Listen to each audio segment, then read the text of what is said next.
Morning class. Today we will discuss our next chapter, chemical bonding and molecular structure. Very important. ठीक है, regarding to your exam. जैसे देखो Kossel Lewis approach to chemical bonding, क्या भी Kossel Lewis approach हुई chemical bonding, समझ में आ रहा होगा कि केमिकल बॉन्ड बनाना है। It is that atom achieve the stable octet when they are linked by chemical bond. कोई भी एटम अगर किसी से बॉन्ड बना रहा है तो इट मीन्स कि वो क्या चाह रहा है, इट्स स्टेबिलिटी।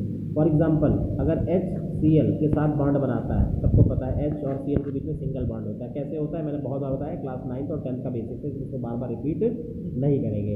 तो क्यों किया इसने? टू अचीव इट्स स्टेबिलिटी, अपनी स्टेबिलिटी को पाने के लिए। क्यों? हाइड्रोजन 2 पे स्टेबल हो जाता है और क्लोरीन 8 पे हो जाता है। 17 है तो 7 आउटर मोस्ट ऑर्बिट में क्लोरीन की 1 से अटैच हो गया, तो इसने क्या किया, अपनी स्टेबिलिटी को अचीव कर लिया। ठीक है, तो ये सिंपल सी चीज़ है कि इसने अपने कोई भी एटम अगर दूसरे के साथ बॉन्ड बना रहा है तो क्यों बनाता है? To achieve its stability. Example देखो दिखा हुआ NaCl, मैंने HCl का होता है, Na की भी वैलेंसी 1 होती है, 1 चाहिए होता है, तो 7 चाहिए होते हैं, 7 ले नहीं पाता तो 1 क्या करता है, डोनेट कर देता है। ठीक है, इसी तरीके से लेविस सिंबल आपको पता है, it is defined as it represent the valence electron. Lewis symbol क्या करता है? वैलेंस इलेक्ट्रॉन को रिप्रेजेंट करता है। जैसे देखिए, वैलेंस इलेक्ट्रॉन क्या होता है? आउटर मोस्ट ऑर्बिट में प्रेजेंट इलेक्ट्रॉनों की संख्या को ही वैलेंस इलेक्ट्रॉन कहते हैं। जैसे लिथियम 3Li होता है, क्या होता है लिथियम का? 3, तो 3 का कॉन्फ़िगरेशन करोगे तो 2, 1, वैलेंस इलेक्ट्रॉन कितना हुआ? 1 हुआ। लेविस सिंबल के द्वारा देखो केवल 1 लिखा जाएगा, 2 नहीं लिखा जाएगा। ठीक है, इसी तरीके से अगर मैं कार्बन का सब ऐसे देख लूँ, बहुत क्लास 9 10 की चीज़ें हैं सर। इसी तरीके से अगर कार्बन की बात करूँ तो कार्बन का होता है 6C12, कॉन्फ़िगरेशन करोगे तो 2, 4, तो कार्बन के साथ देखो कितने इलेक्ट्रॉन लगे? 4। इसी को बोलते हैं लेविस सिंबल स्ट्रक्चर। ठीक है, क्यों? क्योंकि outer most number of electrons in the outer most shell are called valence electron, और इसी को रिप्रेजेंट करने को लेविस सिंबल बोलते हैं। सिग्निफिकेंस, इसका महत्व क्या है? It indicate the number of valence electron. ये नंबर ऑफ वैलेंस इलेक्ट्रॉन को क्या करता है? इंडिकेट करता है। ठीक है, it help to predict the group valence for any element. ये किसी भी ग्रुप वैलेंस को प्रेडिक्ट करने में काम आता है। जैसे मैं बताऊं, देखो जैसे सपोज कर लो, जैसे ये देखिए क्लोरीन का ले लो, 17 होता है, 2, 8, 7। अब देखो 7 से हमको पता चल गया किस ग्रुप का एलिमेंट है, क्योंकि आउटर मोस्ट ऑर्बिट में 7 है ना, तो ऑब्वियस सी बात है किस ग्रुप का एलिमेंट है? 17 ग्रुप का। और आपको पता है कि 17 का ये होता भी है, कौन कौन से होते हैं 17 के? Chlorine, bromine, iodine, these are the elements of the belongs to group number 17। ये सभी 17 ग्रुप को प्रेजेंट करते हैं। ठीक है, तो it also represent the valency of an element. ये किसी भी चीज़ की वैलेंसी, किसी भी एलिमेंट की वैलेंसी को भी रिप्रेजेंट करता है, ये भी आपको पता हुआ है। ठीक है, अभी मैंने बताया। फिर अगला क्या है? Alkali metal. देखो एल्कली मेटल क्या होते हैं? यूनिवैलेंट होते हैं। और एल्कली अर्थ मेटल कौन से होते हैं? डाईवैलेंट। ये कह दो क्या है? तो देखो बेटा, जैसे पहले ग्रुप का ले लें तो कौन सा होता है? Hydrogen, sodium, potassium, rubidium, caesium, ठीक है, फ्रांसियम, ये सारे ग्रुप पहले के हैं, तो इसको लिखा है यूनिवैलेंट मतलब एक इलेक्ट्रॉन। तो देखो एक वैलेंसी होती है, कैसे? देखो 11 हुआ तो 2, 8, 1 आया, 1 ही इसमें सब में आउटर मोस्ट में कितना आएगा? 1 आएगा। पोटेशियम ले लीजिए, तो इरेज कर दो, 1 मिनट तक बता रहा हूँ। पोटेशियम का 19 होता है, 19 मतलब 2, 8, 8, 1, कितना? 2, 8, 8, 1। देख रहे हो सबकी आउटर मोस्ट में कितना आ रहा है? 1 ही आ रहा है। तो इसका मतलब कि ये सारे कैसे होते हैं? यूनिवैलेंट होते हैं।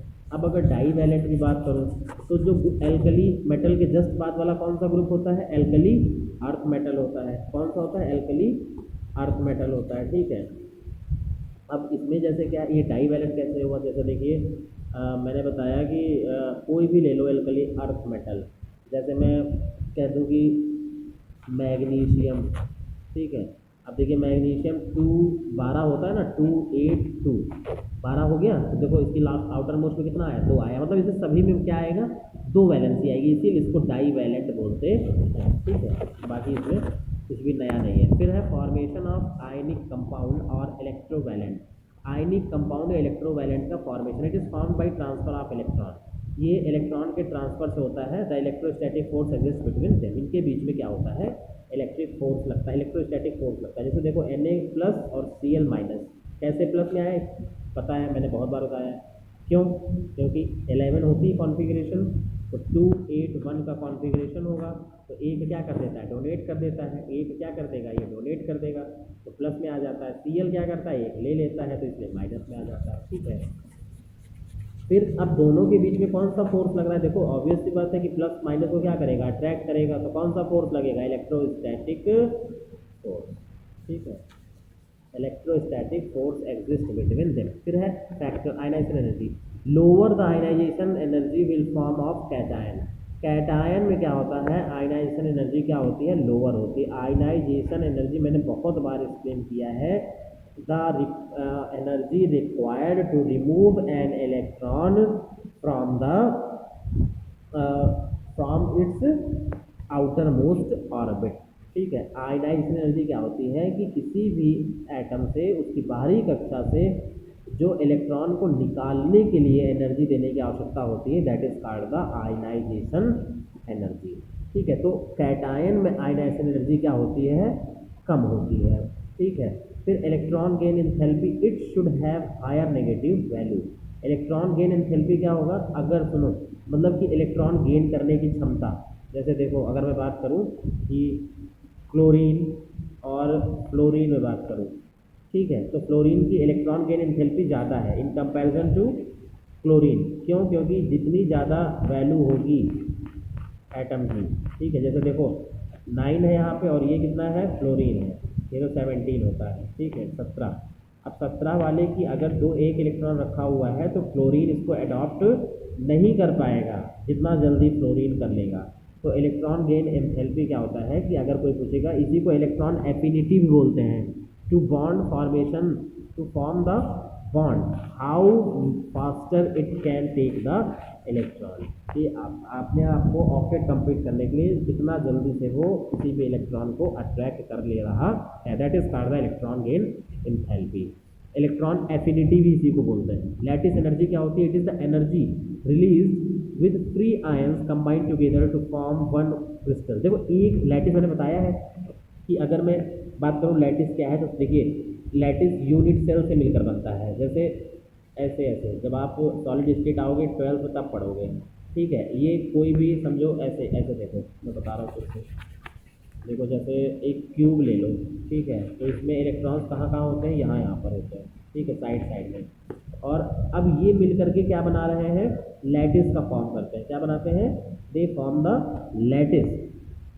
ठीक है, तो किसी भी आयंस को कंबाइन होने में जब बनाते हैं क्या, वो लैटिस बनाते हैं।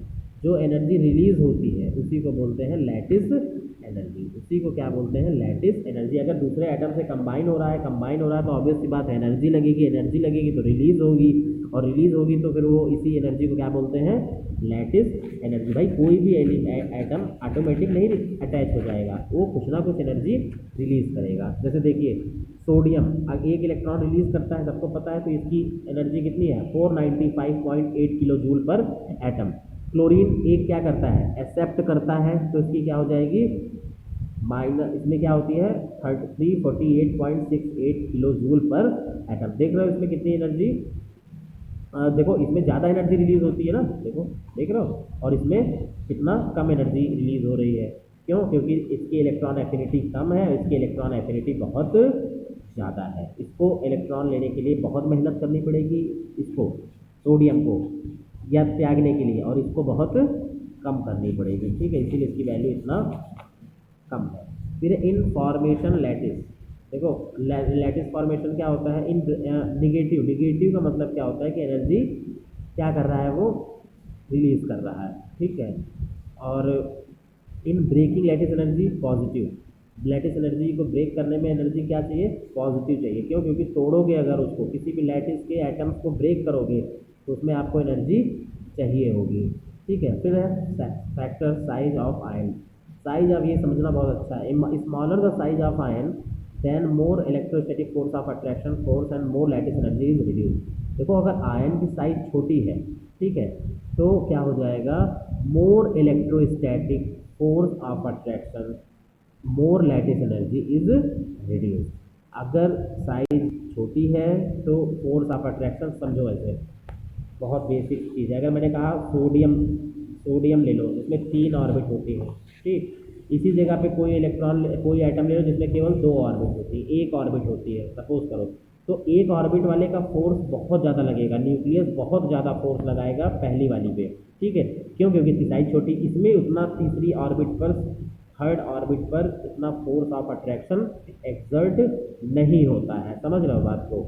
तो इसमें क्या हो जाएगा, एनर्जी, लैटिस एनर्जी कम लगेगी। अब यहाँ से हमें इलेक्ट्रॉन को क्या करना है, रिमूव करना है, समझो इस वाले को, तो कम एनर्जी रिलीज होगी, लगेगी। क्यों? क्योंकि उतना फोर्स उस पर लग ही नहीं रहा, उसने इतना तेजी से उसको अट्रैक्ट करके नहीं रखा हुआ। उसी जगह पे अगर इसमें से रिलीज कराना है तो बहुत एनर्जी लगेगी। क्यों? क्योंकि न्यूक्लियस ने बहुत ज़्यादा फोर्स अप्लाई कर रखा है। क्यों ऐसा हुआ है? क्योंकि उसकी साइज छोटी है, ठीक है। तो आई थिंक ये सबको समझ में आ गया होगा। चलिए अब अगर बात करते हैं, देखिए लिखा हुआ है सोडियम में क्या होती है, एनर्जी ज़्यादा होती है। अब देखो कैसे, सोडियम में कितनी ऑर्बिट होती है, ये देखो 3 होती है ना, 2 8 है, और इसमें कितनी होती है, 4 होती है। तो 4 वाले में एनर्जी क्या हो जाएगी, ज़्यादा लगेगी कंपैरिजन टू पोटेशियम। समझ में आ गया? इसकी तो भाई 3 होती है ना ऑर्बिट, इसमें 4 होती है, तो 4 ऑर्बिट वाले को कम पकड़ा, कम अट्रैक्शन से वो होल्ड करेगा, 3 वाले को ज़्यादा अट्रैक्शन से। और इसी जगह पे अगर किसी ऑर्बिट में 5 ऑर्बिट होती तो उसमें और कम होगा। सबको ये समझ में बात आ रही होगी, ठीक है।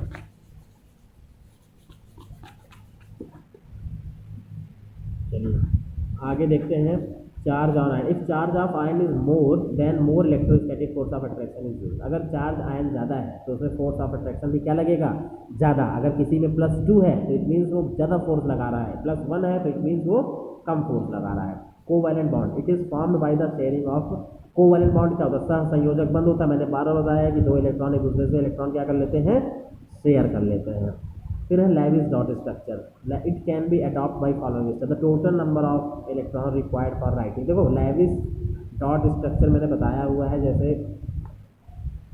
मेथेन का बनाना है तो इसमें क्या करोगे, बैलेंस इलेक्ट्रॉन को पुट कर दो, बहुत बार बताया है, ठीक है।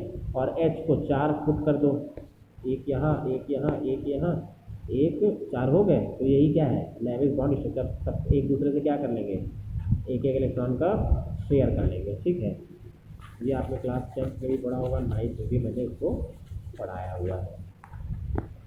चलिए ठीक है,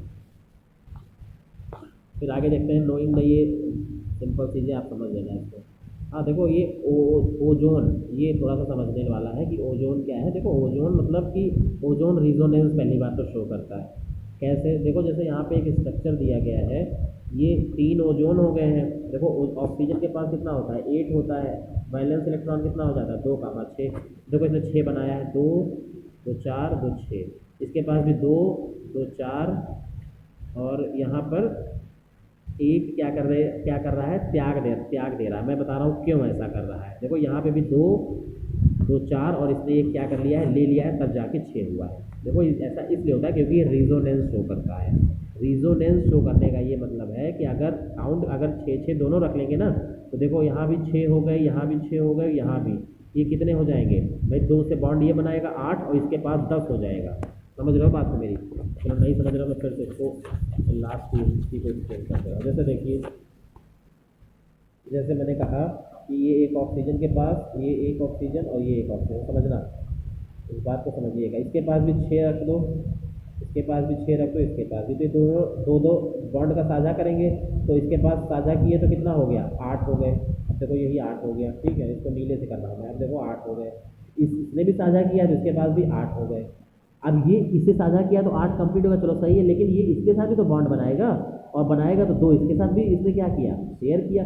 अब तो इसके पास 10 हो गए, समझ रहे मेरी बात को, और इसके पास 8 ही रहेंगे। तो एक के पास तो बहुत ज़्यादा हो गए, और ऑक्सीजन ऑक्टेट का एक्सपेंशन नहीं शो करता है। मेरी बात ये आप लोगों को समझ में आ रही होगी। तो इसलिए ये क्या करता है, एक को ये डोनेट कर देता है इसकी जगह पर, ठीक है, इसलिए प्लस हो जाता है, और ये एक को क्या कर लेता है, रिसीव कर लेता है, और सभी का ऑक्टेट कंप्लीट हो जाता है। आप हमारे मन में एक क्वेश्चन आ रहा होगा कि सर अगर हम यही अपोजिट इसको माइनस दिखा दें इसको प्लस दिखा दें तो यही तो रिजोनेंस कहलाता है। यू कैन शो इट, आप इसको दिखा सकते हो, अगले स्ट्रक्चर में ऐसा ही दिखाया गया होगा, ठीक है, चाहे जिस पे एक बार प्लस दे दो चाहे जिस पे एक बार माइनस दे दो। इसी फॉर्मेशन को ही रिजोनेंस फॉर्मेशन बोलते